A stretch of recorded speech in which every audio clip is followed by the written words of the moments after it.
ಇದು ಬಹುಶಃ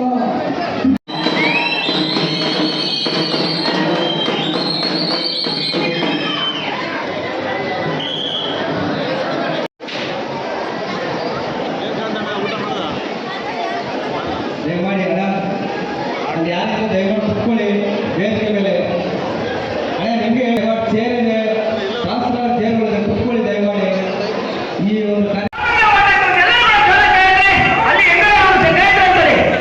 ఇక పోతే నా పాత్రికేయ మిత్రులారా, నా ఎలక్ట్రానిక్ మిత్రులారా, రెండో విషయం చెప్తున్నా నేను. ఇప్పుడు గౌరవ నరేంద్ర మోడీ గారి పాలన 10 ఏళ్ళైంది.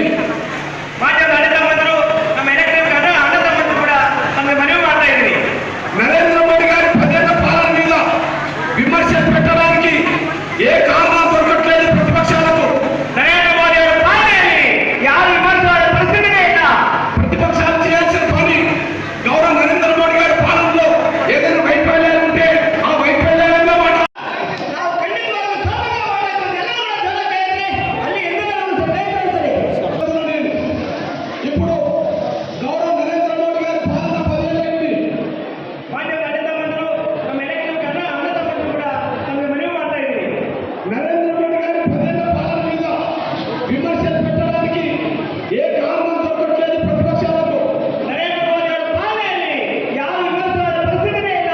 ప్రతిపక్షాలు చేయాల్సిన పని గౌరవ నరేంద్ర మోడీ గారి పాలనలో ఏదైనా వైఫల్యాలు ఉంటే ఆ వైఫల్యాలను మాట్లాడాలి. ప్రతిపక్షం కూడా ಯಾವುದು ಅವನನ್ನು ವೈಫಲ್ಯವಾಗಕ್ಕೆ ಅವಕಾಶನೇ ಇಲ್ಲ. నరేంద్ర మోడీ గారి పాలనలో వైఫల్యాలు ఏం లేవు కాబట్టి లేనిపోని ఆరోపణలు చేస్తూ జనాన్ని పక్కదారి పట్టించే ప్రయత్నం చేస్తున్నారు. ನರೇಂದ್ರ ಮೋದಿ ಪಾಲನೆಯಲ್ಲಿ ಯಾವುದೇ ವೈಫಲ್ಯ ಇಲ್ಲ. ಇಲ್ಲದ ಸುಳ್ಳು ಹೇಳಿ ಅದನ್ನು ಆರೋಪ ಮಾಡುವ ಪ್ರಯತ್ನ ಮಾಡ್ತಿದ್ದಾರೆ. ముఖ్యంగా మల్లికార్జున ఖర్గే గారి వయసు 80 సంవత్సరాలు దాటింది. 80 వయసు ಮುಖ್ಯವಾಗಿ ನರೇಂದ್ರ ಮೋದಿ ಅವರಿಗೆ 80 ವರ್ಷ, ಖರ್ಗೆ ಅವರಿಗೆ 80 ವರ್ಷ. 40 ఏళ్ళు 50 ఏళ్ళు రాజకీయ అనుభవం ఉందని చెప్తున్నాడు.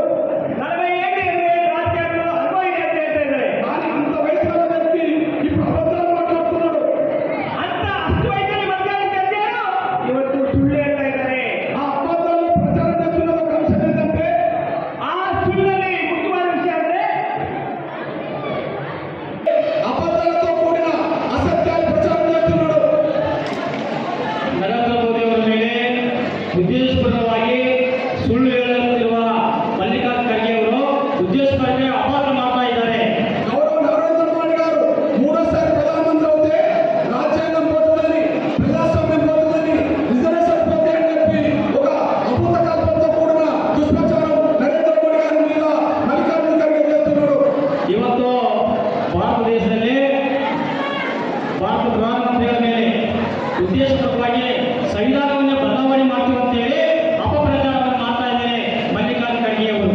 వాస్తవానికి రాజ్యాంగం ప్రమాదాలు పడేది, రాజ్యాంగం గతంలో ప్రమాదాలు పడ్డది, ఇందిరాగాంధీ హయాంలోనే రాజ్యాంగం ప్రమాదాలు పడ్డది. ಈಗ ರಾಜ್ಯ ಭಾರತ ದೇಶದಲ್ಲಿ ಸಂವಿಧಾನ